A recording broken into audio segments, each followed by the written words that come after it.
So with Tenet coming out this month, I thought why not review all of Nolan's previous movies. That's of course if Tenet doesn't get delayed again because of, yeah.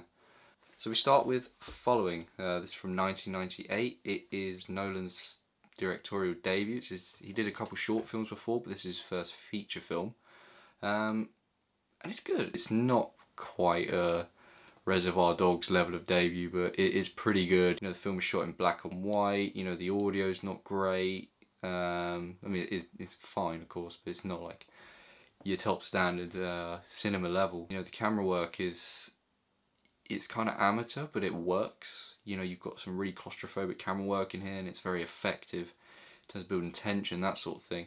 Anyway, the film follows just a character labelled as the young man, played by Jeremy Theobald. He's a wannabe writer, so he follows people around in order to gain inspiration. You know, just follows people around London, sees what they get up to, sees what they do. So he ends up following a man named Cobb, played by Alex Hall. Does a really good job. I think he's probably the standout performance in this film. So Cobb notices he's being followed, so he approaches the young man and they sort of get involved, they have a little chat, and then before you know it, the young man's sort of helping him break into apartments and just steal certain things. It's quite strange. But you know, these two have some interesting chemistry because the young man's a bit, you know, scarce and worried about doing all this stuff, whereas Cobb is very confident, you know, kind of witty. Throughout I was intrigued because it's just very well written and very well directed. You know, it's certainly got Nolan's stamp on it. As we'll see in a few of Nolan's later films, the story's told in a non-linear fashion, so you know, it's bouncing back and forth. You know, a lot of the films you start at the end.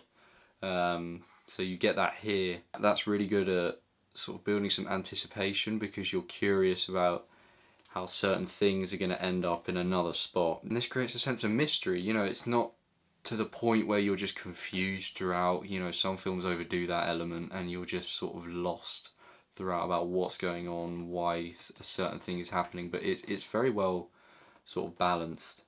And it's easy enough to follow, but you'll still be a little bit like, why is that way? And that's what you need. You need the right level of intrigue, and it's sort of perfectly done in this film. And of course that makes you want to keep watching, and you know, the timing of revealing secrets or, you know, new truths was just, it's just done in the right way at the right time, because sometimes when you have too much build up in a film and you reveal everything at the end, it can feel a little bit underwhelming because you spend the whole time looking forward to the truths being revealed. But they time it well here. You know, that it's sort of gradual, you know, in the last act especially. To talk spoilers, here's your warning. You find out that Cobb is actually just using the young man as a pawn in order to sort of clear his own name, and you find out that the blonde, played by Lucy Russell, is also using him as a pawn, and she, you know, she's been working with Cobb the entire time. That was a surprise. I didn't actually see any of these twists coming. It's actually quite unpredictable,